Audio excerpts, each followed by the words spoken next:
फाल्गुन की पूर्णिमा की रात गांव के बीचों बीच लकड़ियों का एक ढेर जलाया जाता है। बच्चे बूढ़े महिलाएं सब एकत्र होते हैं। अग्नि प्रज्वलित होती है। ढोल बजते हैं, लोग हंसते हैं, चिल्लाते हैं। लेकिन क्या आपने कभी सोचा है यह शोर और यह आग क्यों? पुरानी लोक कथाओं में एक राक्षसी का उल्लेख मिलता है, ढूंढा। कहा जाता है कि वह शीत ऋतु के अंतिम दिनों में सक्रिय हो जाती है। उसे अंधेरे, सन्नाटा और ठंड पसंद थी।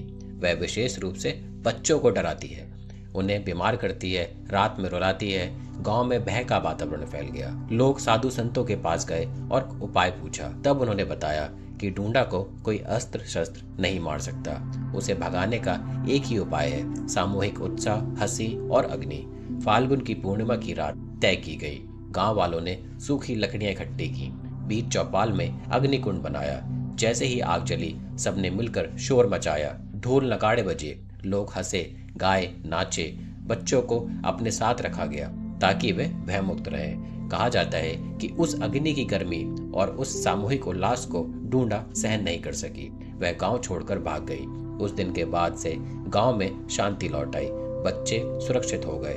तभी से फाल्गुन पूर्णिमा की रात अग्नि जलाने की परंपरा शुरू हुई। कुछ क्षेत्रों में उसे ढूंढा जलाना भी कहते हैं। समय के साथ यह परंपरा होली दहन के रूप में प्रसिद्ध हुई, लेकिन लोक मान्यता में आज भी यह विश्वास जीवित है कि यह अग्नि बच्चों की रक्षा करती है, रोगों को दूर करती है और नकारात्मक शक्तियों को भगाती है। यदि हम इस कथा को प्रतीक के रूप में समझें तो ढूंढा केवल एक राक्षसी नहीं, वह शीत ऋतु की बीमारियों का प्रतीक हो सकती है। वह डर और उदासी का प्रतीक हो सकती है। वह एक नकारात्मकता है जो सन्नाटे में पनपती है।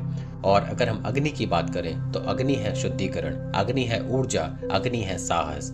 जब पूरा गांव एक साथ आता है, हंसता है, गाता है, तो वह केवल उत्सव नहीं मनाता, वह अपने भय को भी जलाता है। शायद यही होली का गहरा अर्थ है, डर को मिलकर हराना, अंधकार को प्रकाश से मिटाना और बच्चों के चेहरे पर मुस्कान लौटाना। इसलिए जब अगली बार आप होलिका दहन करें तो याद कीजिए, वह केवल एक परंपरा नहीं बल्कि एक संदेश है।